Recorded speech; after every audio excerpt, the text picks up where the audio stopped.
Ouais. Voilà, on est en train de passer en live. On y est. C'est bon. Bonjour à toutes et à tous et merci d'être avec nous aujourd'hui pour ce live qui va être nourri d'un programme chargé. Mais avant de rentrer plus précisément dans le détail, je laisse la parole à Audrey Barrière qui va vous expliquer en quelques mots le fonctionnement de cette plateforme numérique. Bonjour à toutes et à tous, bienvenue à cette conférence de presse. Merci Vitaly, merci Julie. Je vais donc effectivement très brièvement vous présenter le fonctionnement de la plateforme pour que vous puissiez profiter pleinement de votre expérience et de votre conférence de presse. Donc vous avez sur votre gauche une bande qui présente les différents espaces où vous pourrez circuler librement. Le premier espace, c'est l'espace de réception dans lequel vous êtes arrivé lorsque vous êtes connecté à l'événement. Celui-ci présente le déroulé de l'événement. Vous y trouverez le dossier de presse également que vous pourrez consulter et télécharger, ainsi que le chat général à l'événement dans lequel je vous invite à participer. Et à prendre part. Ensuite, vous avez l'espace scène dans lequel nous sommes actuellement. C'est ici que se passera l'essentiel de nos échanges. En dessous, vous avez une salle de réseautage et networking à laquelle nous vous inviterons à participer et des rencontres se feront pendant 10 minutes en tête-à-tête. Ces rencontres seront privées et dans le temps imparti, à l'issue de ces 10 minutes, vos écrans se couperont et on vous redemandera si vous voulez rencontrer à nouveau une autre personne. Donc les rencontres se font aléatoires par catégorie de participants. Tout cela a été programmé en amont. Et enfin, l'espace exposition dans lequel vous retrouverez l'ensemble des stands des FRAC qui ont été alimentés de contenu permettant donc de présenter leurs activités au quotidien. J'attire votre attention également sur la grande bande à droite dans laquelle vous trouverez événements, chat, sondages. C'est là que l'on vous invite à parler et certains l'ont déjà fait pour nous dire bonjour, donc nous sommes ravis. Et je vous souhaite un bon début de conférence de presse. Merci. Au revoir. Je reprends la parole pour vous dire pourquoi nous avons à tout prix souhaité maintenir ce week-end des FRAC. En fait, nous traversons ces périodes avec beaucoup de frustration, d'impatience. Évidemment, nous, en tout premier lieu, nous avons envie d'ouvrir les portes des FRAC et de vous accueillir, mais pour autant, ça n'est toujours pas possible. Cependant, il se passe plein de choses et finalement, nous prenons ce temps comme une opportunité pour vous dire tout ce qui est fait au sein des FRAC, malgré ces portes closes. En fait, les FRAC à l'air libre, c'est un peu ça. C'est où sont les espaces de liberté, où sont les espaces où vous pouvez nous retrouver, où vous pouvez retrouver la proposition artistique des FRAC et ce, pour partager avec nous ce regard des artistes sur la vie, sur la société. Et je pense qu'aujourd'hui, plus que jamais, nous en avons besoin et ils sont utiles dans notre quotidien, dans nos vies, pour bâtir ce monde qui est en transformation permanente. Comment va s'articuler cette conférence? Nous allons essayer d'être brefs, car nous savons que ce type d'exercice peut être long. Le programme. Nous allons commencer par une parole de la ministre de la Culture, puis nous entrerons dans une présentation des FRAC, du site des FRAC, qui est un nouveau portail qui va aussi vous aider à accéder au maximum de contenu d'artistes, au contenu des expositions, aux nouvelles acquisitions des FRAC, mais voilà, je ne rentre pas dans le détail, nous le ferons tout à l'heure. Puis nous aurons une table ronde qui, tour à tour, invitera à la fois des représentants des régions qui sont aussi présidents des FRAC, puis des artistes, du public. Donc voilà, c'est une conférence qui, je l'espère, sera extrêmement interactive, animée, et surtout, n'hésitez à aucun moment à intervenir. Une fois que cette petite conférence d'1 heure sera terminée, nous vous inviterons après cette présentation du WeFRAC 2021 sur les espaces de networking où vous pourrez rencontrer les directeurs, les directrices des FRAC et puis aller glaner quelques informations supplémentaires sur justement ce week-end des FRAC, sur leur programme, sur leurs actualités. Et puis, vous pourrez ensuite visiter leur stand, des stands qu'ils ont voulu aussi généreux que le programme qu'ils défendent. Et vraiment, j'espère que vous prendrez le temps, les uns et les autres, pour aller visiter ces stands sur lesquels ils se tiennent à votre disposition pour échanger des informations toujours. Cette partie est complètement libre. Il vous appartient de flâner ou au contraire d'être plus rapide. Sachez que, quoi qu'il en soit, vous retrouvez tout le contenu du WIFRAC au sein du dossier de presse que vous pouvez télécharger sur notre site www.lesfrac.com. Avant toute chose, pour ouvrir cette séance riche, je vous propose d'accueillir la parole de Roselyne Bachelot.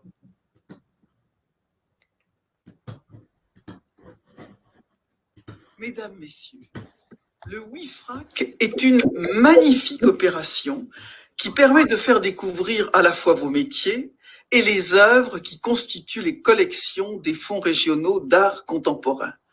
La richesse artistique des FRAC, ce sont en effet ces 32 000 œuvres d'art contemporain.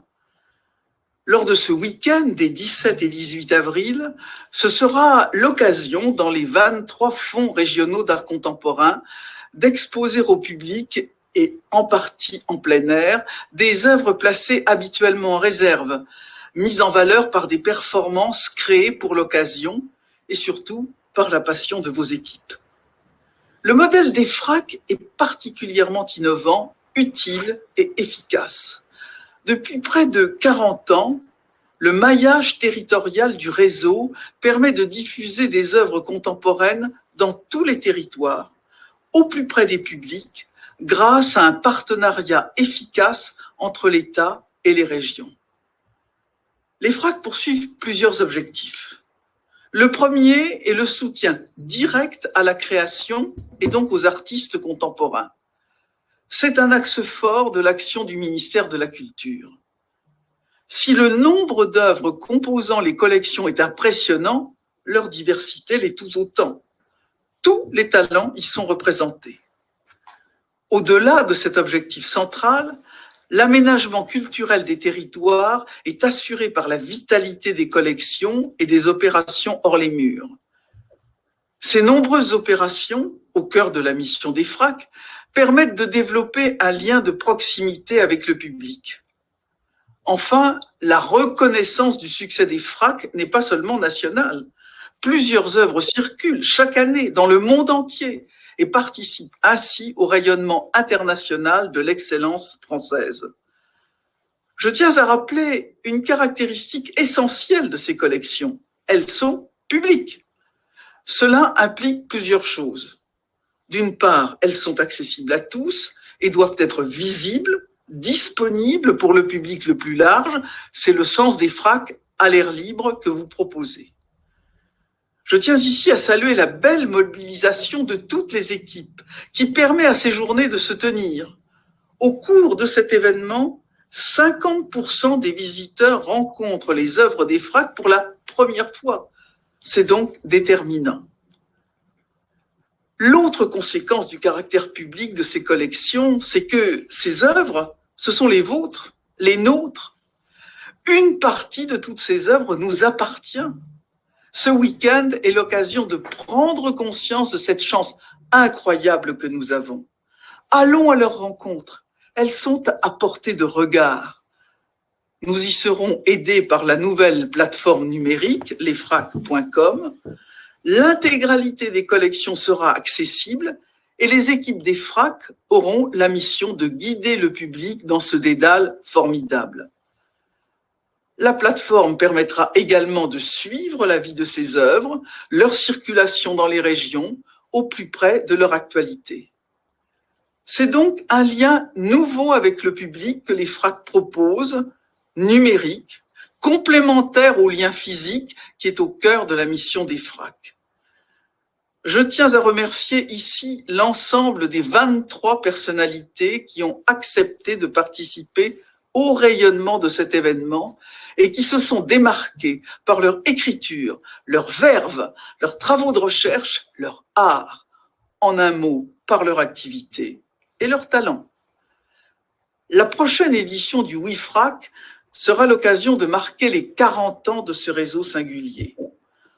En attendant cette édition bilan, je vous souhaite une belle édition, qu'elle soit celle du brassage des idées et de la diffusion des œuvres contemporaines.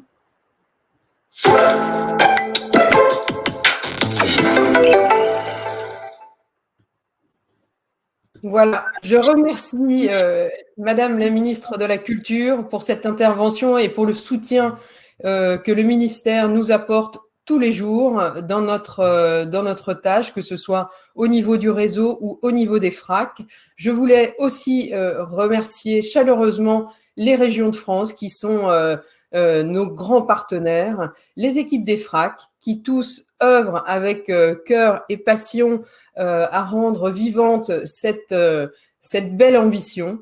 Les artistes, bien sûr, en tout premier lieu, et je me réjouis aussi de leur consacrer cette heure, ces 4 heures ensemble, parce que il faut les voir, il faut les entendre, il faut bien sûr en prendre soin, ils sont précieux. Je remercie tous les indépendants, les commissaires d'exposition, les régisseurs, les critiques d'art. Je voulais aussi, avant de rentrer dans un petit quiz qui va vous faire participer et tester un peu vos connaissances sur les FRAC, je voulais remercier Nicolas Richard, qui est le web designer du site des FRAC, Isabelle Göching, qui est directrice artistique du site, Patrice Pellier pour le graphisme de cette édition du WIFRAC, Patrice Jourdan pour le montage des petits films qui vous seront présentés pendant la conférence de presse, les partenaires de cette édition, Arte, qui diffuse un coup de cœur pour le WIFRAC à l'antenne pendant 1 semaine, Radio Nova, L'Œil, Télérama, Le Journal des Arts et The Art Newspaper. Et enfin, je remercie bien entendu Julie Binet et Laura Duquesne pour leur travail sans relâche pour que cette édition, cette conférence ait lieu et plus généralement pour que les projets prennent corps. Le site, le quiz doit maintenant apparaître et je vous laisse prendre quelques secondes pour répondre. N'ayez pas peur, il n'y a pas de jugement. Nous sommes là, quoi qu'il en soit, pour éveiller vos consciences sur les FRAC et vous permettre aussi de mieux appréhender ce projet.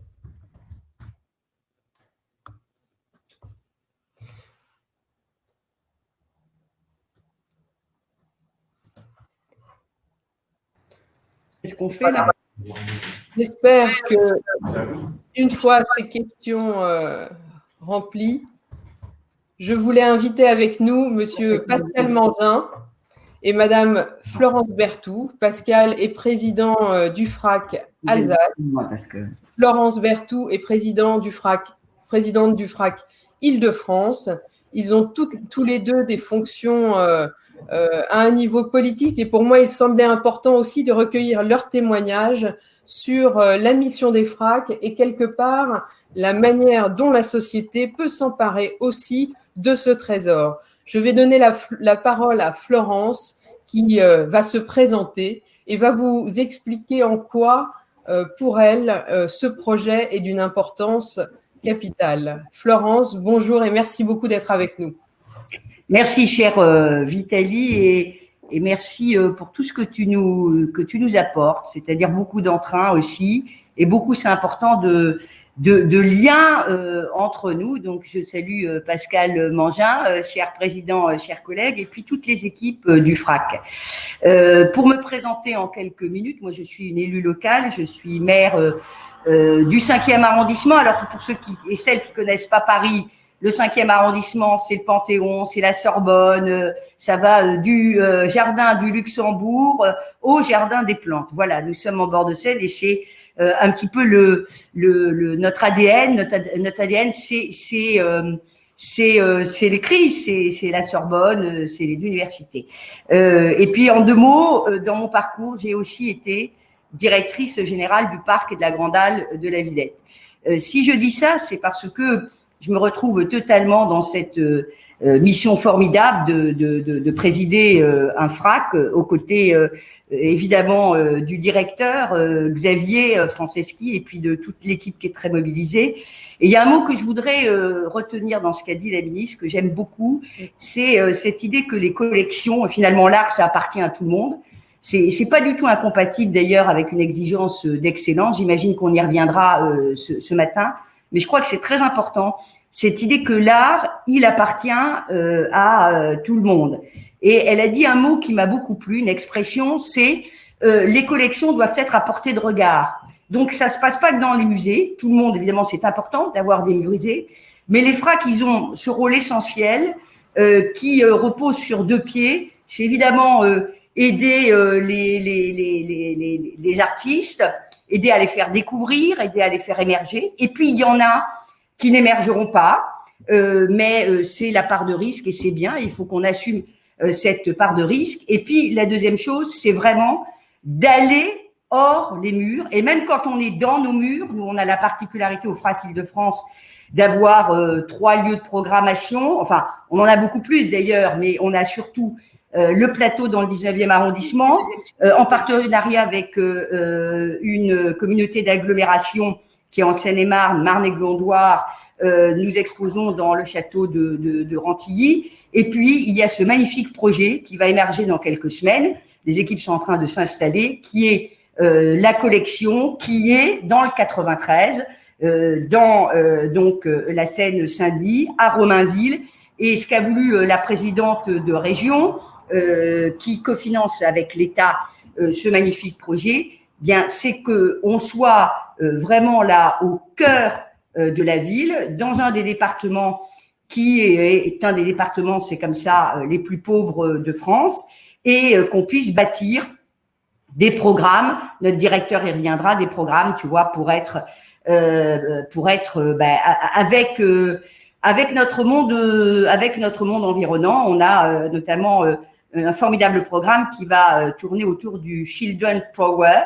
Donc, Xavier reviendra sans doute tout à l'heure pour expliquer comment ici, on aura d'abord à peu près, ça doit être un bon quart, un tiers des réserves qui sont données à voir, qui sont ouvertes. Et donc, ce sera un lieu d'échange, un lieu où on va faire, comme on dit, de la médiation culturelle, un lieu où on viendra voir comment on restaure les œuvres, comment on les réceptionne, comment on les restaure, comment on monte une exposition. Et on ira même plus loin puisque le public va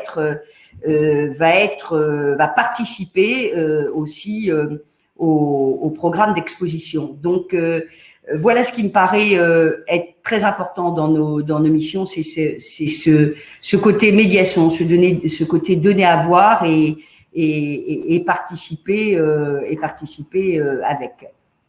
Merci beaucoup Florence et pour nous c'était important aussi de commencer par vous parce que la promesse du futur c'est quelque part de cultiver le regard de nos enfants sur la diversité. C'est vrai que s'il est un projet qui accueille cette diversité, qu'elle soit culturelle, qu'elle soit ethnique, qu'elle soit c'est bien le FRAC et par la médiation on arrive dans les œuvres non pas par le jugement, non pas par des appréhensions, mais avec beaucoup de naturel, quand on commence avec les enfants.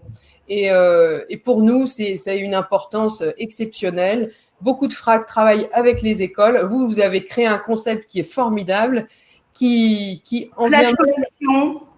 Flash Collection, dont j'ai pas parlé, le directeur va m'en vouloir. Flash Collection, c'est comme une malle de magicien. On arrive dans les lycées technologiques, on peut arriver dans des hôpitaux d'ailleurs, et les médiateurs sortent les œuvres et c'est le début d'un échange. Et je peux vous dire que c'est extraordinaire parce que là c'est exactement ce que disait Vitaly, c'est-à-dire on n'arrive pas avec plein de concepts, mais il y a une approche quasi physique avec l'œuvre et ce que disent les lycéens, les collégiens est vraiment épatant sur cette approche qui est finalement une approche très très sensuelle. Très sensuelle, très directe, sans a priori. Et l'art, finalement, c'est ça, c'est cette connexion au monde très sensible. Et c'est ce que nous avons envie de partager avec vous aussi aujourd'hui. Je voulais aussi… Merci beaucoup, Florence Berthoud, d'avoir consacré ce moment précieux. Et nous continuons cet entretien avec Pascal Mangin qui va aussi nous raconter qui il est, sa mission, et puis peut-être aussi nous raconter comment son FRAC s'est déployé pendant cette période, qui est pour moi l'occasion d'illustrer le fait que voilà, les FRAC à l'air libre, c'est une façon de vous dire, les FRAC sont ouverts tout le temps, ils agissent sur les territoires plus finement, et je donne la parole à Pascal Mangin. Oui, bonjour à tous. Merci beaucoup, Vitaly. Bonjour, cher Florence Berthoud. Je salue évidemment l'équipe de plateforme pour l'organisation de ce moment dans cette période si difficile, si compliquée, et pourtant dans laquelle nous avons tant besoin de sensibles et de confrontation à l'art et de susciter en nous des émotions. Moi, je voudrais saluer cette initiative parce que WeFRAC, c'est en fait l'archipel des FRAC du Grand Est en plus grand.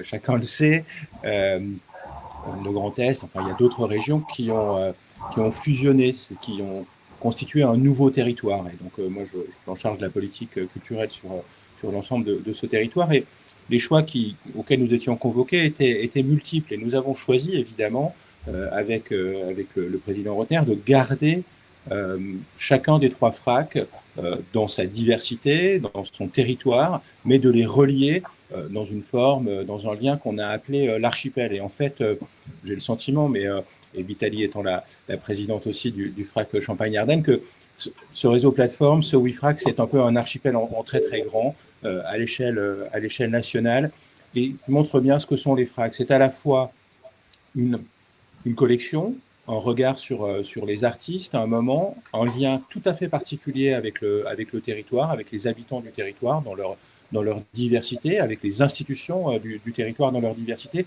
mais c'est aussi un lien au-delà du territoire. C'est pas évidemment un enfermement. Le FRAC Alsace n'est pas le FRAC des artistes de l'Alsace, le FRAC Champagne-Ardenne n'est pas celui uniquement des habitants de Champagne-Ardenne, etc., etc.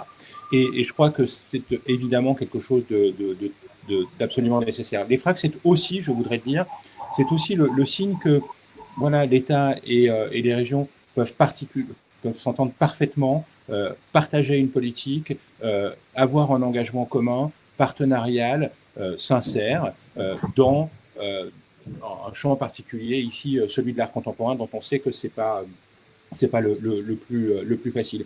Et puis évidemment, dans ce moment, moi je voudrais saluer évidemment toutes les équipes des FRAC parce que c'est difficile de rester en contact, c'est difficile quand les lieux sont fermés, quand les élèves des écoles ne peuvent pas visiter les FRAC, et pourtant certains d'entre nous ont des bâtiments qui sont très très grands, dont on peut penser que l'espace pour respirer, ne pas se toucher, respecter ce qu'on appelle les gestes barrières, quel vilain mot, serait est suffisant, mais ils sont allés dans les écoles. Beaucoup d'entre vous, et je pense évidemment au FRAC Alsace par exemple, vont avoir pendant ce temps de WeFRAC des expositions à l'extérieur. J'espère que vous aurez encore le droit de sortir, mais auront des expositions à l'extérieur, des conversations, des échanges, y compris d'ailleurs, je pense au FRAC Alsace, sur des sujets du moment, puisque on sera plutôt sur le thème de l'écologie, du rapport à la nature, qui fait partie du projet artistique des FRAC. Et donc, voilà, je pense que c'est là aussi l'occasion, je pense à d'autres qui exposent à l'extérieur, sur leurs murs, qui vont avoir des interventions dans l'espace public.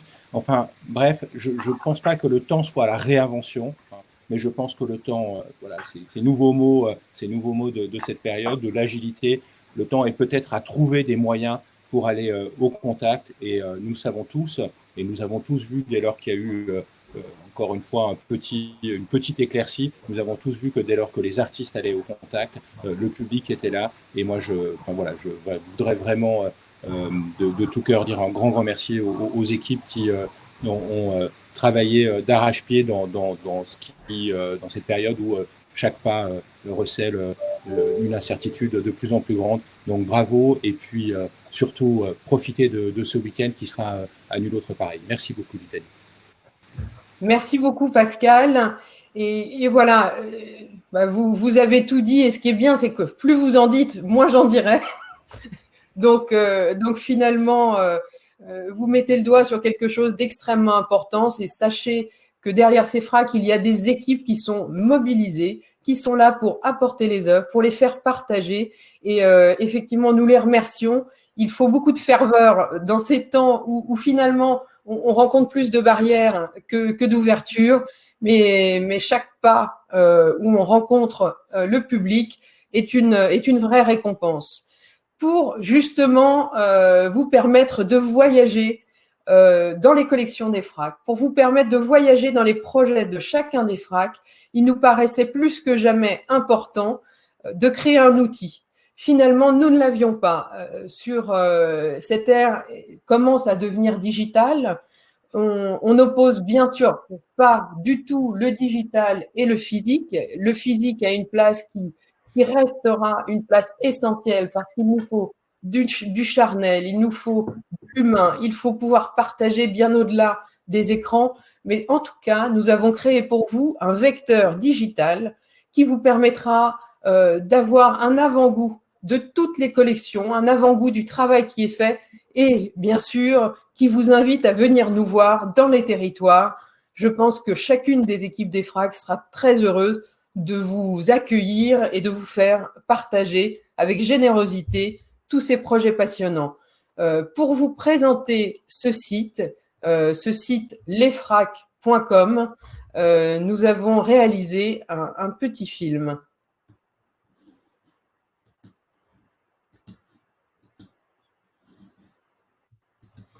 Plateforme en ligne qui permet d'avoir accès à l'actualité de l'ensemble des FRAC sur un même espace. Le site donne accès à toutes les expositions programmées dans les FRAC sur le calendrier des expos,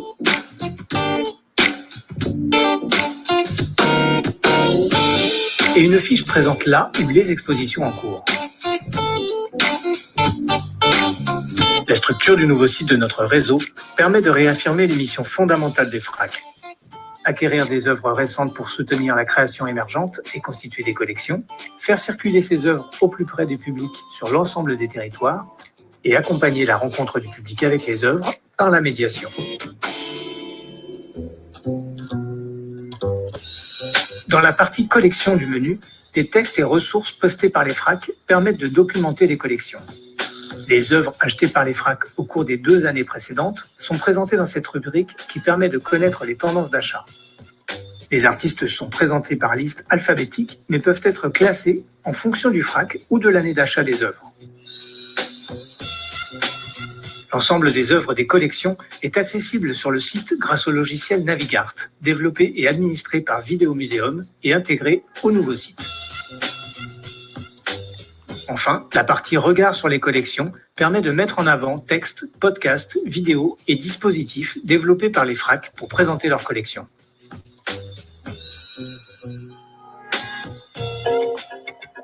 Pendant toute la navigation sur le site, un bandeau vertical bleu à droite de l'écran, intitulé L'art sur le territoire, permet de présenter en temps réel sur une carte du monde l'ensemble des dispositifs.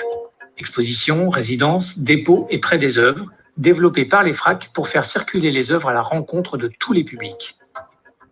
Tous les événements présentés sur la carte peuvent être filtrés par FRAC ou par destination en fonction du type de lieu ou de public auquel il est destiné. Un zoom sur la carte permet d'accéder aux actions et expositions menées en région. Un clic sur un point permet d'avoir accès à une fiche descriptive de l'action. Le lien En savoir plus fournit une notice explicative. Dans la partie Partage sont rassemblés des exemples de ressources à destination de tous les publics pour aller à la rencontre des œuvres. Enfin, le site permet d'avoir accès aux données générales sur les FRAC par le lien Tout sur les FRAC, mais aussi aux fiches descriptives des 23 FRAC.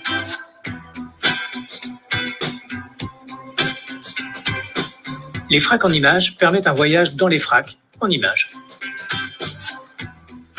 Plateforme présente l'ensemble des missions et actions du réseau des FRAC. Le site présente également les projets internationaux du réseau, les offres d'emploi, un espace presse spécialement conçu pour les journalistes et une partie actualité dans laquelle nous retrouvons entre autres le WeFRAC, le week-end des FRAC.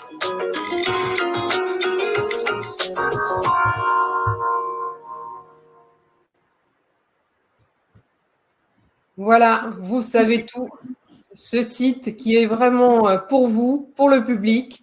et qui vous montrera aussi, parce que graphiquement, vous l'avez vu, tout est traduit, l'implication des FRAC dans les territoires. Et vous verrez que le maillage construit depuis 40 ans est un maillage extrêmement intéressant et fin. Et c'est un outil qui parfois peut paraître un petit peu mal compris, etc. Mais je peux vous dire qu'il est très efficace et qu'il travaille les choses dans la finesse, dans le fond. Et aujourd'hui, plus que jamais, je pense que c'est précieux. Il est temps pour nous d'ouvrir ce plateau au public à travers une enseignante, Michèle Ginouillac, qui va nous présenter le projet qui a été développé avec son FRAC. Bonjour Michèle, et je vous prie de ne pas hésiter à vous présenter et à nous raconter ce que vous avez partagé ces derniers temps et depuis quelques années déjà. Oui, bonjour. Je suis donc professeure d'art plastique au lycée Gabriel Fauré à Foix. Donc c'est un territoire un petit peu éloigné des métropoles. Et nous avons la chance depuis maintenant plus de 15 ans de travailler avec le FRAC Occitanie-Toulouse, ça s'appelle Occitanie-Toulouse maintenant. Dans le cadre de nos enseignements, nous avons vraiment besoin de voir des œuvres, puisque au lycée Gabriel Fauré, nous avons ce qui s'appelle maintenant l'enseignement de spécialité, les EDS, art plastique, pour les premières et les terminales, y compris l'enseignement facultatif pour les secondes. Donc, aller à la rencontre des œuvres serait, nous y allons, nous venons évidemment à Paris ou sur d'autres voyages, mais tous les ans nous recevons des œuvres du FRAC Occitanie-Toulouse dans le cadre de ce dispositif qu'ils ont mis en place qui s'appelle Un établissement, une œuvre. C'est un dispositif très pratique pour nous parce que on peut choisir sur catalogue. Donc, vous imaginez bien que en période de Covid, finalement, nos activités n'ont pas été arrêtées du tout. Donc, nous pouvons choisir sur catalogue les œuvres que nous souhaitons recevoir. Alors, donc, le projet en général se met en place à partir soit de l'idée d'une thématique d'élève. Par exemple, il y a 3 ans, une élève de première lance le projet Dystopie. Et donc, on se met à chercher, donc la classe entière se met à chercher sur le catalogue qu'est-ce qui pourrait parler des dystopies. L'année dernière, le projet d'établissement était plus tourné sur l'environnement. Et donc à ce moment-là, on a appelé l'exposition choisie parmi la collection du FRAC Inde Éden. Et cette année, voilà, l'affiche que vous avez sous les yeux, c'était un projet qui a émané d'un problème à l'internat autour un petit problème autour de l'homosexualité et on a souhaité parler du genre. Donc genre quoi? Genre quoi, c'est la question du genre. Alors évidemment, ça donne lieu. Donc ça, c'est un travail que je peux mener au niveau avec les premières de l'enseignement art plastique. Et ça donne lieu à des débats. Le choix des œuvres sur catalogue donne lieu à des débats pour qu'on choisisse cette œuvre. Donc la rencontre de l'œuvre, déjà, elle se fait au niveau grâce à ce catalogue qui est en ligne.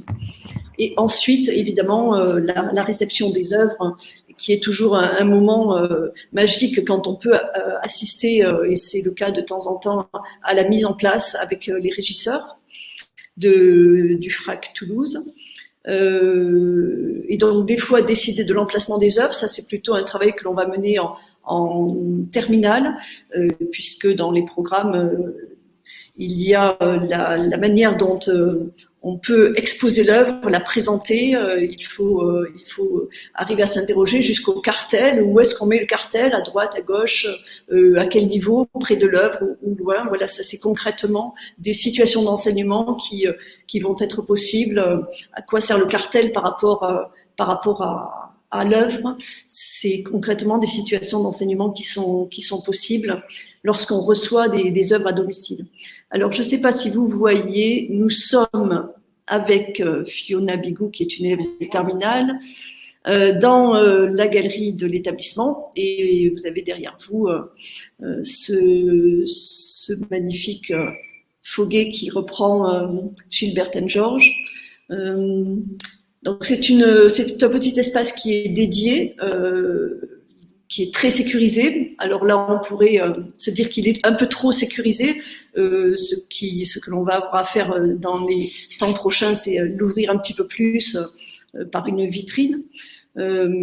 Mais il est à la fois très sécurisé, donc ça c'était une donnée importante, mais et à la fois très accessible, puisque chacun des professeurs, pas seulement le professeur d'art plastique, peut venir travailler avec sa classe au sein de cette galerie. Il y a aussi le lycée accueille un BTS tourisme et donc la galerie leur permet de mettre en œuvre des actions de médiation.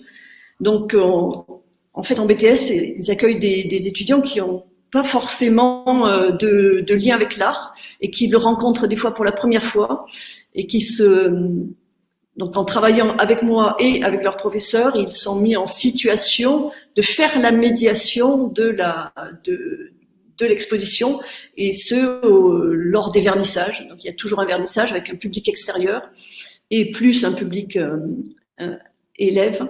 Et donc cette situation pédagogique est mise en place.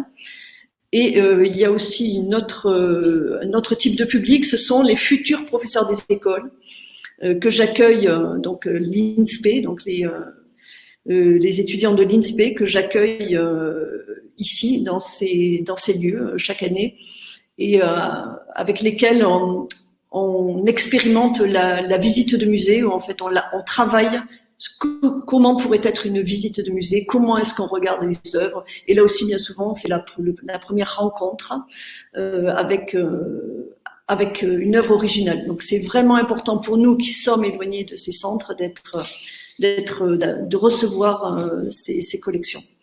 Donc peut-être je vais donner la parole à oui, ça serait bien de pouvoir avoir justement une idée de comment ces œuvres sont reçues. Alors, déjà, je me présente. Je m'appelle Fiona Bigou, je suis élève en terminale au lycée Gabriel Fauré, avec mon professeur Madame Genouillac. Je suis aussi à côté photographe amatrice. Et pour revenir à l'exposition, ici, donc dans l'exposition Jarquois, on a eu, par exemple, la chance de recevoir une photographie d'ailleurs de Nina Tanière, pardon, excusez-moi. Et je vous prends cet exemple-là pour vous expliquer que grâce aux accueils d'exposition, on peut avoir une proximité avec l'œuvre qu'on n'a pas forcément au musée, due à la sécurité des œuvres, malgré que la sécurité soit présente ici. Mais on a un rapport aux œuvres qui est beaucoup plus impressionnante dans ce genre de pièces. On a eu le droit à exercer des médiations, notamment pour des élèves de primaire, pour leur montrer des œuvres, avoir d'autres points de vue sur celles-ci. On a eu aussi la chance d'avoir des expériences au niveau de la mise en place de l'exposition, des affichages pour en revenir du coup au cartel. Du coup, on a pu remanier les modalités des expositions et donc discuter des emplacements. Et puis après, pour finir, on peut noter qu'on a eu la chance aussi d'avoir la possibilité de choisir les œuvres, d'avoir des œuvres qui nous inspiraient plus, où on pourrait le plus discuter sur celles-ci. Et c'est pour ça qu'on arrive à avoir ce genre d'exposition qui, en plus d'être constituée d'œuvres faites par des plasticiens, elles ont été choisies et remodelées par des élèves.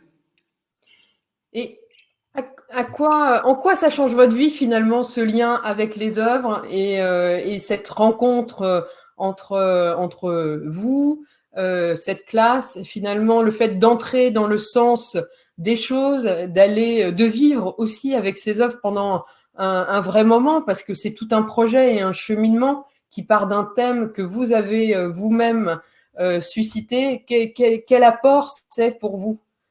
Alors déjà, c'est très valorisant parce qu'on choisit un thème, on choisit des œuvres et au final, on arrive à les avoir à disposition. Donc c'est extrêmement valorisant et c'est très motivant.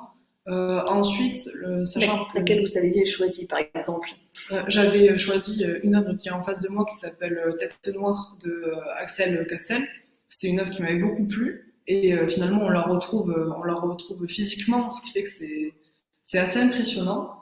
Et le fait d'avoir ces œuvres à disposition au lieu d'aller par exemple dans des musées, on a un rapport assez différent. Mais c'est, comment dire ça? On a une proximité beaucoup plus grande lorsqu'on l'a à disposition, donc à domicile, que lorsque nous sommes au musée, pardon, et que nous avons vraiment cet éloignement, se fait très, comment dire ça? Très, comment expliquer? Cette intimité. Exactement. Là, en fait, on va pouvoir venir, revenir, et vraiment, là, en l'occurrence, Tête Noire, de constater et assez longuement, parce qu'on va et discuter, et débattre, et faire des dessins à partir de cette œuvre. C'est vrai que ces activités peuvent se faire au musée, mais bon, déjà pour nous, vous avez compris, nous sommes à Foix, et prendre un bus, c'est 1 heure de temps et beaucoup de financement. Et là, en fait, on peut revenir sur ces œuvres régulièrement, et puis voir les textures, tourner autour, se poser et dessiner. Et se lier aux œuvres. Finalement, prendre le temps de rentrer dans un univers et de l'explorer à fond à ces moments, et pas seulement au moment imposé.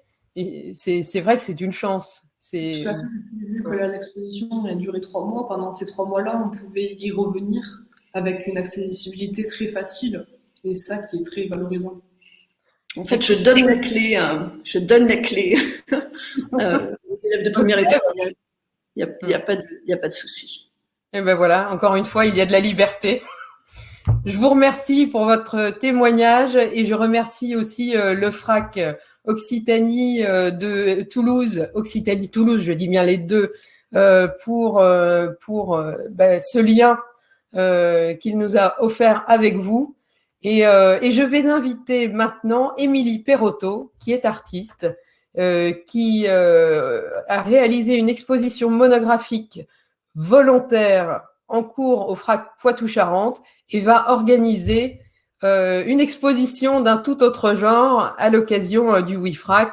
Je vous laisse vous présenter et nous présenter ce projet de procession. Bonjour à toutes et à tous. Donc, je suis Émilie Perrotto, je suis artiste. Je pratique la sculpture et je suis enseignante-chercheuse à l'École supérieure d'art et de design de Saint-Étienne. Donc, l'exposition volontaire, c'est une exposition qu'on a préparée pendant 2 ans. Et puis finalement qui a vu son vernissage se décaler au mois d'octobre. Donc c'est une exposition monographique qui présente des sculptures plutôt récentes, mais qui ont nécessité souvent un grand temps d'élaboration, des modes de production divers, et aussi de nombreux passages dans différentes mains. Et c'est aussi une exposition qui a été accompagnée par une résidence en centre de formation professionnelle sur le campus des métiers à Cognac, où j'ai travaillé pendant 1 an avec des apprenantes en tonnellerie, des apprenants et des apprenantes en tonnellerie, en esthétique et en coiffure. Donc, pendant un certain temps avant l'exposition volontaire, j'ai passé beaucoup de temps avec l'équipe du FRAC, qui a réceptionné des sculptures tout au long de ce temps du travail, qui a donc travaillé aussi dans les bureaux avec les sculptures qui allaient être montrées dans l'exposition. Donc, il y a eu vraiment eu un lien de proximité assez fort avec le travail. Et donc, cette exposition a ouvert au mois d'octobre, pas pour très longtemps, hélas. Et donc, depuis le mois d'octobre, l'exposition est installée. Elle a été 15 jours visible pour le public. Et puis, depuis, les sculptures sont en attente de visite et d'activité. Donc, pour le week-end des FRAC, WIFRAC, nous avons décidé de faire en sorte que les sculptures sortent du bâtiment. Donc, dans l'exposition volontaire, il y a un grand nombre de différentes échelles de sculptures. on a des pièces qui vont faire 12 cm de haut, et puis je pense que la plus grande doit faire dans les 5 mètres sur 12 mètres de long. Donc, il y avait de la diversité aussi possible pour pouvoir faire en sorte que les sculptures se déplacent dans la ville d'Angoulême. Donc, grâce à l'investissement assez fort de l'équipe du FRAC, je peux travailler à distance à préparer le week-end des FRAC avec une proposition qui s'appelle Procession, où nous allons sortir 5 sculptures du FRAC selon un parcours, et ce qui va aussi mobiliser différents publics, parce que les sculptures vont être portées par différentes personnes qui seront issues de plein d'espaces différents et qui sont en lien avec des structures avec lesquelles travaille le FRAC habituellement. Et ces sculptures, donc, elles vont effectuer un parcours dans la ville d'Angoulême qui va leur permettre de s'approcher d'autres sculptures qui sont, elles, installées depuis un certain temps dans la ville d'Angoulême. Ça va de plusieurs siècles à quelques années. Et on va fonctionner aussi de façon à ce que les sculptures soient certes promenées dans la ville, mais elles vont être aussi des objets relais qui vont passer à certains moments entre différentes mains. Émilie, pour vous, ce week-end des FRAC, comment vous l'attendez en fait? Qu'est-ce qu'il veut dire dans ce contexte particulièrement? Et quel est le sens de cette procession? Pourquoi une procession? Est-ce qu'il y a Alors déjà, je pense qu'il y a une chose importante à dire, c'est que depuis un long moment, pour moi, l'expérience culturelle, elle ne peut pas se réduire juste à la question du regard. Et forcément, pour moi, les sculptures, je les envisage comme des objets qui permettent différentes expériences qui peuvent se passer par le contact, le toucher. Et donc, forcément aussi, les sculptures, elles sont amenées à occuper des espaces qui ne sont pas des espaces d'exposition classiques. Donc, on va dire que d'emmener les sculptures à l'extérieur, c'est une chose qui me semble assez évidente, et d'envisager le FRAC comme une sorte de maison qui permette cette diffusion vers l'extérieur, ça aussi, ça me semble très évident. Donc, évidemment, les circonstances font que, on va dire que ça a accéléré ou que ça a motivé fortement le fait d'expérimenter cette chose-là dans le cadre de l'exposition volontaire. Donc, on va dire qu'il y a une certaine évidence déjà dans le travail pour aller vers ce genre de choses. Après, ce qui est vraiment très important pour moi, c'est que je pense que j'aborde des questions performatives que j'ai très peu abordées dans mon travail et que j'ai très envie d'aborder. Mais je pense que ça, c'est très difficile pour moi de l'aborder seule. Et grâce à l'équipe du FRAC, on travaille en équipe, en fait. Et ça, c'est vraiment super parce que ça me permet, moi, de tenter des choses tout en étant vraiment très accompagnée et en ayant des discussions très différentes suivant tous les interlocuteurs que je peux avoir au FRAC. Et ils sont nombreux et ils sont tous et toutes autant investis dans le projet. Ensuite, pour répondre à la question au sujet de la procession, alors quand je prépare des expositions et des sculptures, elles sont forcément entourées d'un champ, je vais dire, de nourriture diverses qui passe beaucoup par la lecture, par le roman, par la musique aussi.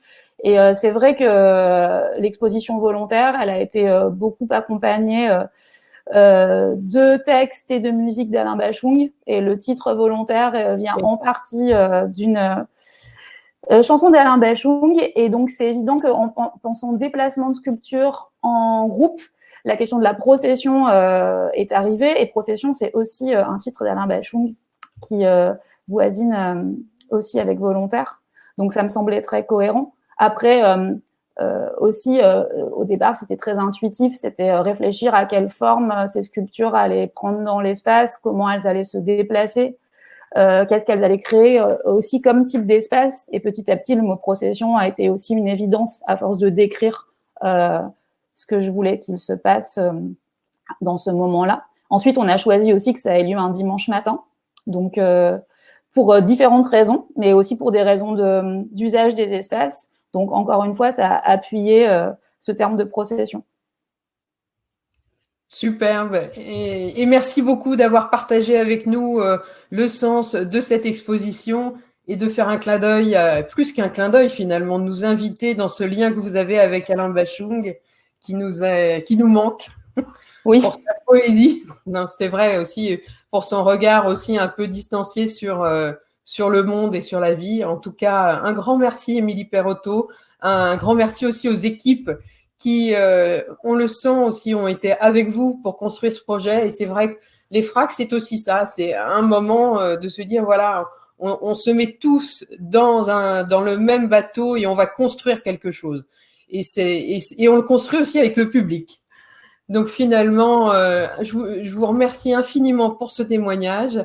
Et puis, je vais inviter sur scène Salia Sanou, qui est chorégraphe, qui est invitée par le FRAC Occitanie Montpellier et qui va nous parler justement de son implication dans le WIFRAC. Vous savez, le grand principe du WIFRAC, c'est que chaque FRAC désigne un invité qui est un pont entre le public et le FRAC.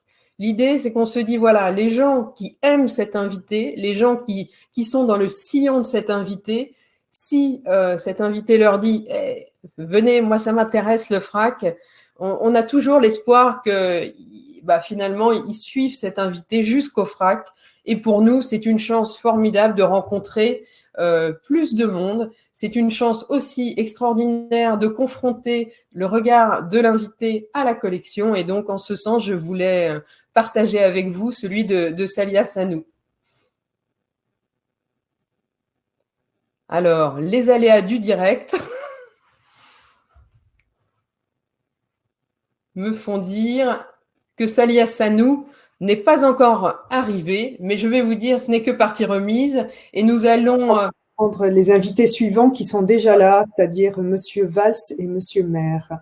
Eh bien, écoutez, nous reviendrons à Salia Sanou plus tard et j'accueille Léo Valls et Monsieur Benoît Maire. Léo Valls qui est skater et Benoît Maire qui est artiste. Ils ont tous les deux travaillé avec la MECA, le FRAC Aquitaine, et je voulais, le FRAC Nouvelle-Aquitaine MECA, et je voulais justement les inviter à parler de leur échange. Nous avons Benoît Maire qui est l'artiste qui a réalisé cette œuvre en plein air et Léo Valls qui justement est l'invité du FRAC et qui lui a donné une dimension en mouvement. Je vous remercie d'être là tous les deux et alors je ne sais pas comment vous voulez organiser votre échange, mais sachez que vous êtes libre de nous raconter. Je vais peut-être commencer par la graine qui est Benoît Maire et lui laisser le soin de se présenter et de présenter son œuvre. Magnifique. Bonjour à tous. Donc voilà, mon œuvre, c'est une moitié d'œuvre, on pourrait dire, parce que c'est que la moitié d'un visage d'Hermès. Et donc en fait, ça permet de faire des collages dans l'espace, vu que l'autre moitié est à compléter. Et on s'est juste entretenu avec Léo par téléphone parce qu'il n'a pas encore fait le travail.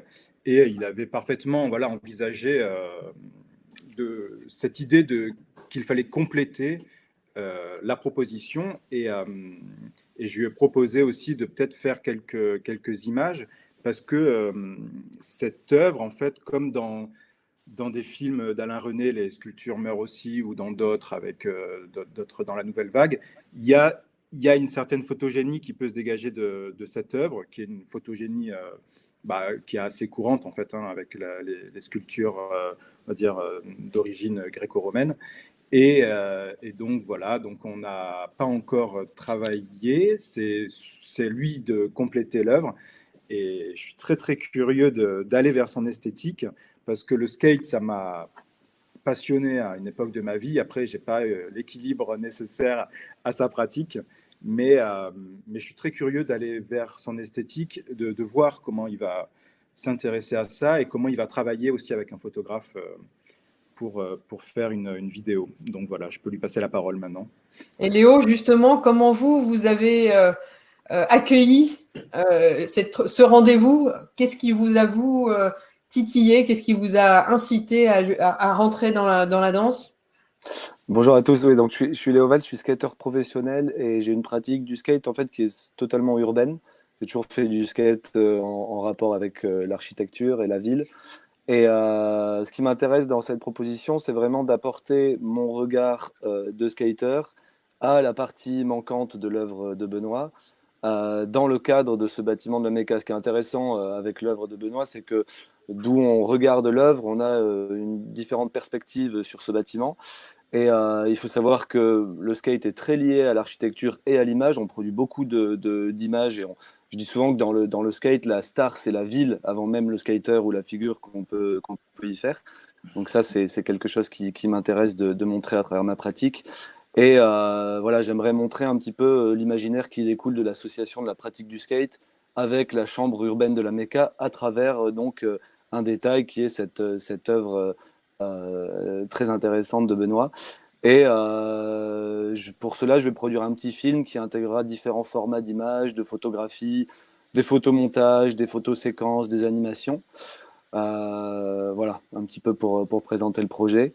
Donc c'est en cours, en effet, on va y travailler ces prochains jours. Mais la Méca, c'est vraiment un espace qui est devenu, que les skaters se sont appropriés. Il faut savoir que Bordeaux et la région Nouvelle-Aquitaine sont des territoires de skate où il y a beaucoup de pratiques du skate. Et les skateurs locaux se sont appropriés ce bâtiment par la pratique, mais également par la prise d'images. Et ce qui est intéressant aujourd'hui, c'est qu'on voit des skateurs qui viennent d'assez loin pour pratiquer sur le bâtiment de la Méca. Et du coup, ça crée un peu un effet boule de neige avec des pratiquants qui communiquent sur le bâtiment et d'autres qui viennent après pour proposer leur interprétation. Et Léo, quel est votre rapport avec le FRAC? Parce que ce bâtiment, en fait, abrite plusieurs projets et vous nous parlez beaucoup de votre approche de l'extérieur du bâtiment et je vous comprends. Et de voir arriver cette moitié quand même très forte, très apaisante aussi et très solaire. Je comprends très bien que ça puisse vous inspirer et vous parler du FRAC à l'extérieur, mais je voulais savoir si en dehors de ça, le FRAC était quelque chose qui justement pour vous suscitait des idées, des émotions. Quel est votre rapport quotidien avec le FRAC? Pour moi, le FRAC, c'est quelque chose que je valorise parce que c'est une forme de médiation et c'est un moyen, je le vois pour la communauté avec laquelle j'évolue, c'est un moyen de valoriser l'art contemporain, de le rendre accessible à ce public. Donc c'est en effet quelque chose qui m'intéresse avec un organisme avec lequel je suis intéressé de collaborer, bien sûr. Très bien.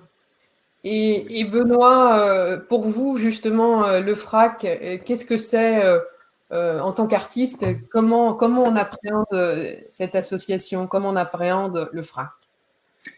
C'est vrai que le FRAC participe vraiment à l'émergence des artistes en France. C'est évident parce que il y en a, déjà, il y en a beaucoup, c'est ça qui est bien.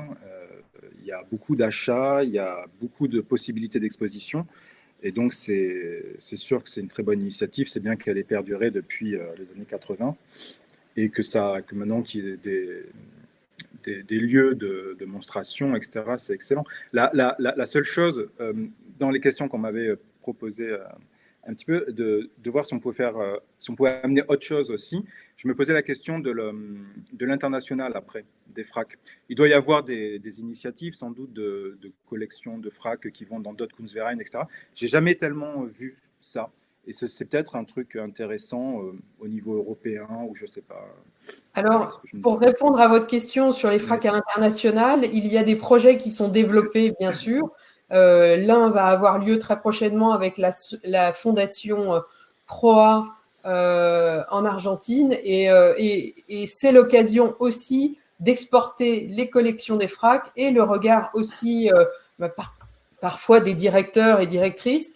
C'est aussi parfois l'occasion pour les FRAC de bénéficier du regard d'un commissaire qui vient d'ailleurs sur les collections, ce qui est aussi une source de plaisir et de jeu, parce qu'en fait, il y a énormément d'histoires à raconter avec l'ensemble de ces collections. Elles ont toutes un angle assez différent et finalement, elles sont assez pointues. Donc, bien sûr, elles intéressent elles intéressent les musées dans le monde entier et il y a régulièrement des expositions qui sont montées.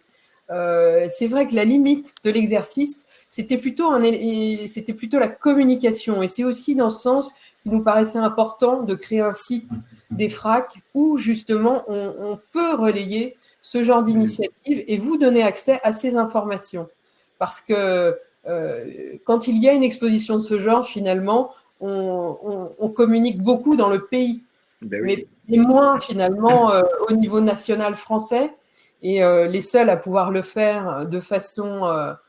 les seuls, non, pertinentes sont les FRAC quand ils ont une œuvre ou deux ou trois impliquées dans l'exposition, ou plateforme à ce niveau de réseau qui peut aussi permettre de mettre en valeur des initiatives portées par l'ensemble du réseau.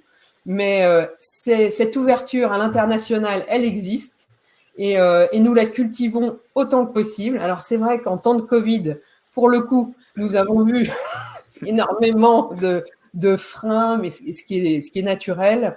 Mais sachez que, bien sûr, tout ça reprendra son cours et pour nous, c'est important. C'est aussi l'occasion de partager avec d'autres cultures, de se rendre sur d'autres territoires et de voir, de découvrir aussi des artistes différents, d'en inviter. Donc voilà, l'Institut français nous aide beaucoup et nous propose régulièrement des projets. Et puis, nous rencontrons aussi des acteurs du monde entier avec qui nous montons des partenariats. Très bien. Donc voilà, mais vous aurez accès à tout ça via le site en tout cas. Benoît et Léo, j'espère que avant tout, ce WIFRAC sera l'occasion pour vous de vous régaler, comme le public. Et nous vous remercions tous vraiment énormément de ce temps que vous nous consacrez, voilà, que vous consacrez au fait de partager ce que vous avez dans vos têtes et dans vos jambes. Merci beaucoup. Merci beaucoup, bonne journée, bonne continuation. Merci, très bonne journée à tous, merci. Merci beaucoup. Je vais peut-être me renseigner pour savoir si Salia Sanou est arrivé entre-temps. Génial. Bonjour et bienvenue sur ce plateau. Bonjour. Et puis, voilà, je vous ai déjà présenté, donc je vais vous donner directement la parole. Merci. Je vais vous demander de parler de vous dans un premier temps et de raconter aussi ce qui vous a poussé à justement mettre en place cette opération pour le WIFRAC avec le FRAC Occitanie-Montpellier. Donc voilà, à vous. Alors, moi, je suis Salia Sanou, je suis danseur chorégraphe.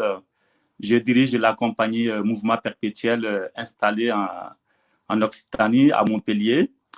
Et je suis très, très content de cette invitation du directeur du FRAC Montpellier Occitanie, Emmanuel Latreille, et sa présidente Patricia Carrette, pour avoir un échange, une performance autour des œuvres de ces belles artistes, Charles Lopez, Jennifer Courbet, et puis Patrice Carré, et puis Étienne Bossu. Voilà, donc c'est une... j'ai pas hésité un instant à dire oui à cette invitation, et puis parce que ça rentre vraiment dans ma façon de voir l'art, l'interdisciplinarité, le regard croisé. Et ce week-end, nous l'avons imaginé aussi avec un partenariat avec Montpellier Danse. Donc, c'est deux grandes institutions d'art sur les territoires de Languedoc, de Montpellier, et se mettre ensemble pour porter ce WIFRAC, pour moi, c'est très, très important. Donc, la performance, ce moment de regard, de dialogue avec ses œuvres dans un bel espace qui est la magnifique cour de l'Agora de la danse, la Cité internationale de la danse. Et pour moi, c'est quelque chose d'essentiel aujourd'hui. Et j'ai proposé aussi à une grande artiste qui est Mathilde Monnier de se joindre, de partager l'espace autour de ses œuvres dans le cadre du Week-end Frac. Est-ce que c'était la première fois pour vous le fait de travailler avec des artistes plasticiens? C'est une première ou c'est quelque chose que vous aviez déjà exploré avant? Oui, c'est quelque chose que j'ai déjà exploré avant. C'est très important pour moi la question des croisements des disciplines, comme je le disais tantôt. J'ai eu l'occasion de travailler avec Daniel Buren dans le cadre d'une installation au Burkina Faso, au Mali, où j'avais mis en scène un carré-piste qui était un espace que j'habitais dans une installation de Daniel Buren. Et dans mon travail de chorégraphe, oui, j'apporte vraiment ce moment visuel dans les œuvres, la collaboration avec Mathieu Laurie Dupuis, qui est mon scénographe.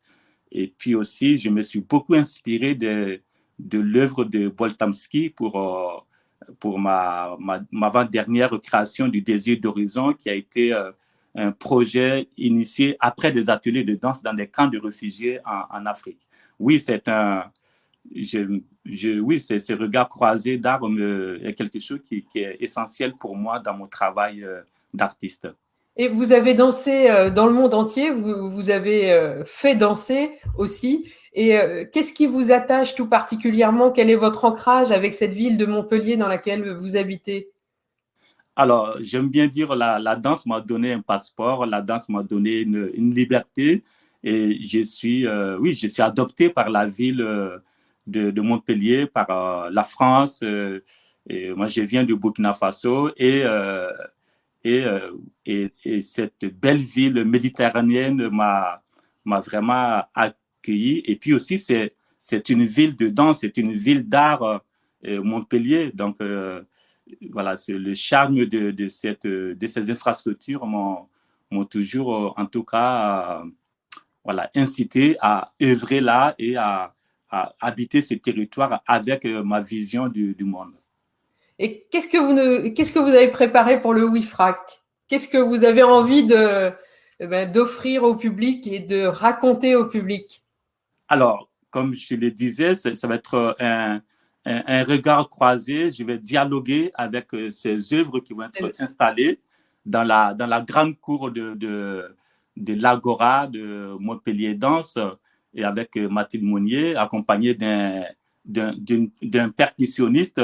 Donc, imaginez ces œuvres où je vais aller m'incliner, faire des chutes, avoir des mouvements aériens et puis aussi regarder en tant qu'artiste différemment ces œuvres qui seront installées, suspendues dans l'espace et au son d'une percussion. Et là aussi, ça donne une référence un peu au rythme, au battement de cœur à travers cette promenade dansée, à travers cette déambulation chorégraphique autour de ces œuvres. Si vous aviez quelque chose à dire sur ce projet des FRAC, et c'est vrai, j'aurais pu vous poser à tous cette question. Comment on peut améliorer? Parce qu'on cherche toujours à être meilleur, parce que sinon, on ne fait plus rien de ces journées. Donc, qu'est-ce que vous auriez envie de nous donner pour améliorer les choses et pour faire en sorte justement, peut-être qu'une idée que vous avez puisse voir le jour? Oui, de l'endroit où je me trouve, c'est la question des regards croisés est intéressant. Le fait que je vais dans cet espace-là pour danser, j'amène aussi le public de la danse à visiter ces œuvres et vice-versa, le public l'art contemporain aussi va me voir danser. Et moi, je pense que ça, c'est essentiel aujourd'hui, ce croisement de regards, cette interdisciplinarité. Je pense que c'est ce qui fait, c'est ce qui nous fait grandir, c'est ce qui fait que le public, tout ça, c'est permettre à l'accessibilité du public. Tout ça, ça permet au public de ne pas être cloisonné, de pouvoir circuler. En tout cas, d'endroit où je suis, je pense que ça, c'est quelque chose à imaginer à toutes les échelles, je dirais.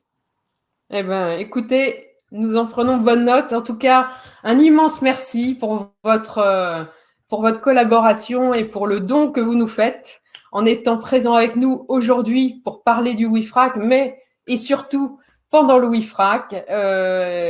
Tout ça sent bien la liberté et la respiration. Quand vous parliez des battements de cœur, finalement, je pense tout à l'heure à Pascal Mangin qui nous disait qu'on avait besoin d'émotions.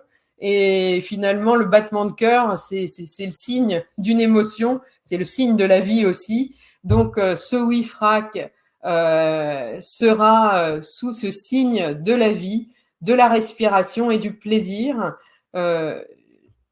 Nous avons envie de vous retrouver, mais peut-être déjà pour partager avec ceux qui nous regardent un petit avant-goût du programme. Nous avons préparé un petit film.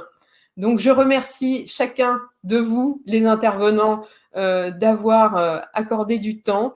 Nous avons hâte de voir chacune de vos œuvres, la procession, la demi-tête d'Hermès de Benoît Maire, le parcours de Léo Valls autour de cette dernière,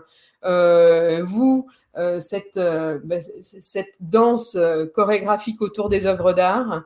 Et puis voilà, nous allons plonger maintenant dans quelques-unes des autres propositions du WIFRAC.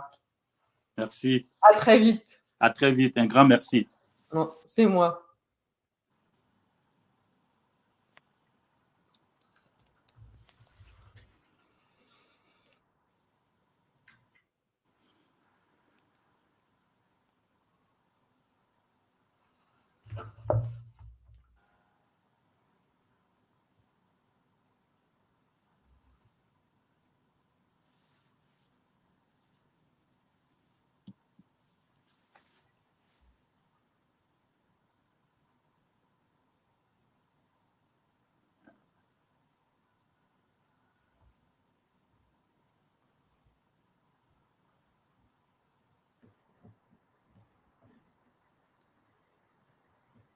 Nous l'appelons la main de l'ombre, nous en rêvons la nuit, nous y pensons le jour.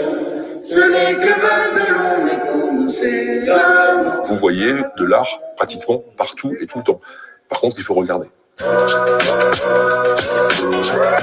Depuis 6 éditions, le Week-end des FRAC est le temps fort national du réseau des fonds régionaux d'art contemporain. Un week-end pendant lequel les FRAC sont en ébullition et proposent une programmation particulièrement dense et festive au public. Le mur de chute, c'est une œuvre qui est composée de fragments de bois. Je ne sais pas trop ce que ça représente, mais ça représente quand même un truc. Au programme, rencontre avec des artistes, programmation de performances variées, accès aux coulisses des FRAC. Lorsqu'elle était une petite fille, elle a avalé un piano à queue en verre, un vrai piano à queue en verre, et depuis ce piano est coincé dans son ventre. Évidemment, vivre avec un piano à queue en verre coincé dans le ventre, ça complique l'existence. Comment vous appelez-vous ? Jean-Charles de Quilhac. Quel est votre parcours ? Eh ben, ce matin, j'ai pris le bus. J'ai pris la ligne 39. Quel était votre parcours pour devenir artiste ? Ah, c'est une longue histoire. Des personnalités extérieures au monde de l'art sont aussi invitées à venir commenter en live sur les comptes sociaux des FRAC les œuvres qu'elles auront choisies. Et ben voilà, ça. Une œuvre de Robert Maurice qui s'appelle Untitled, ça veut dire sans titre. Il y a le visage d'un homme Le dessin est extrêmement précis. Sportifs, scientifiques, activistes politiques ou encore commerçants voisins des FRAC poseront un regard inattendu sur la création contemporaine. Comme si on avait enregistré une longue conversation qu'on essaie de retranscrire, mais en fait, on ne peut pas la comprendre, on ne l'entend pas. Ils entraîneront avec eux un large public non spécialiste pour déceler tout le potentiel d'émancipation et de liberté porté par les œuvres. C'est un peu l'homme qui tourne sur lui-même. Et c'est pas l'homme qui a une direction hors de lui-même. Il lui manque un peu d'altérité. C'est aussi ce que j'apprécie avec l'art, c'est le fait de toujours pouvoir en découvrir. Pour ce 6e WIFRAC, des visites d'exposition virtuelles et plein d'invitations d'action seront proposées dans le respect des contraintes sanitaires sur l'ensemble du territoire. Mes sculptures, en fait, elles ont besoin de parcourir le territoire pour exister. Et bien entendu, des œuvres seront présentées en plein air pour rencontrer l'art en vrai, là où c'est encore possible. À bientôt et passez le message.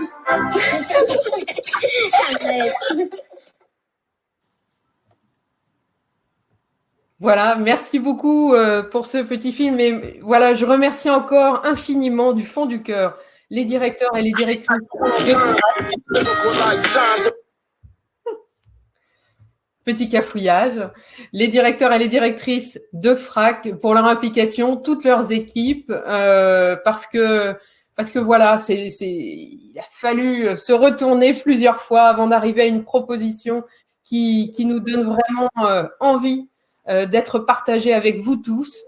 Je pense que nous avons dit énormément de choses, mais qu'il en reste tellement à dire que vous pouvez, bien sûr, les uns et les autres, continuer ces échanges à travers les speed dating et à travers, bien sûr, la visite des stands. Vous êtes tout le temps les bienvenus. Nous sommes tous là pour vous accueillir, pour vous aider à parler des FRAC, pour partager le plus possible ce qui fait le cœur de nos métiers. Sachez qu'en tout cas, nous sommes tous très fiers de travailler pour défendre les regards singuliers des artistes et faire en sorte que cette société se nourrisse le plus possible de tout ce qui est humain, de tout ce qui est sensible pour avancer dans les meilleures conditions. Avant de vous quitter, je vous donne le résultat du petit sondage qui n'était pas très compliqué, mais vous verrez si vous êtes à côté du compte ou pas. Combien y a-t-il de fonds régionaux d'art contemporain? Il y en a 23. Quels FRAC sont insulaires? Corse et Réunion. Pourquoi nous avons mis ces questions? Parce que parfois, on peut se poser la question de savoir si, avec la réorganisation des régions, le nombre de FRAC a diminué. Non. La vocation des FRAC était d'être vraiment dans les territoires, d'avoir un maillage le plus large possible. Donc, nous avons aujourd'hui 23 FRAC et j'espère que nous les garderons pour longtemps. Ils portent chacun des projets très différenciés et ils sont tous détenteurs d'une richesse bien singulière. Donc, nous gardons ces 23 FRAC. Quels FRAC sont insulaires? La Corse et la Réunion. C'est pour vous dire le voyage des œuvres et finalement la diversité de palettes, d'expression, de médiation développées par les FRAC. À votre avis, en temps normal, hors crise actuelle, combien les FRAC organisent-ils d'expositions par an chez leurs partenaires sur l'ensemble du territoire français? 670. Il faut savoir que les collections des FRAC sont celles qui voyagent certainement le plus. Si l'on compare aux musées, nous sommes, je crois, très fidèles aux missions qui nous ont été confiées. Et pour nous, il y a bien sûr une vie dans les bâtiments des FRAC, mais il y a aussi une vie en dehors des FRAC. Et c'est ce que nous voulions vous dire aujourd'hui aussi. Quel est le rapport entre artistes français et étrangers dans les collections des FRAC? Il y a une égalité entre les artistes français et étrangers. Pour nous, c'est important d'amener au cœur des territoires des regards qui viennent du monde entier. Et souvent, vous pouvez nous poser la question, mais pourquoi vous n'allez pas chercher dans vos territoires les artistes? Nous le faisons, mais nous pensons que la proposition pour le public ne peut pas se limiter à un périmètre qui est le territoire qu'il connaît déjà. Donc, pour cette raison, nous formons des collections qui sont riches, qui accueillent la diversité du monde entier. Qu'est-ce que le WIFRAC? Le WIFRAC est le week-end des fonds régionaux d'art contemporain. Nous vous y invitons et je vous pousse à aller découvrir dès maintenant le programme de ce fabuleux WIFRAC à l'air libre. Merci à tous de nous avoir suivis. Merci à tous de partager le plus possible ces informations que vous avez obtenues ce matin. Merci à tous de nous faire part de vos commentaires, de vos questions. Nous sommes là pour y répondre. Et puis, très beau week-end à tous, même si nous sommes un mercredi et 31 mars, non 1er avril. À très bientôt et allez-y.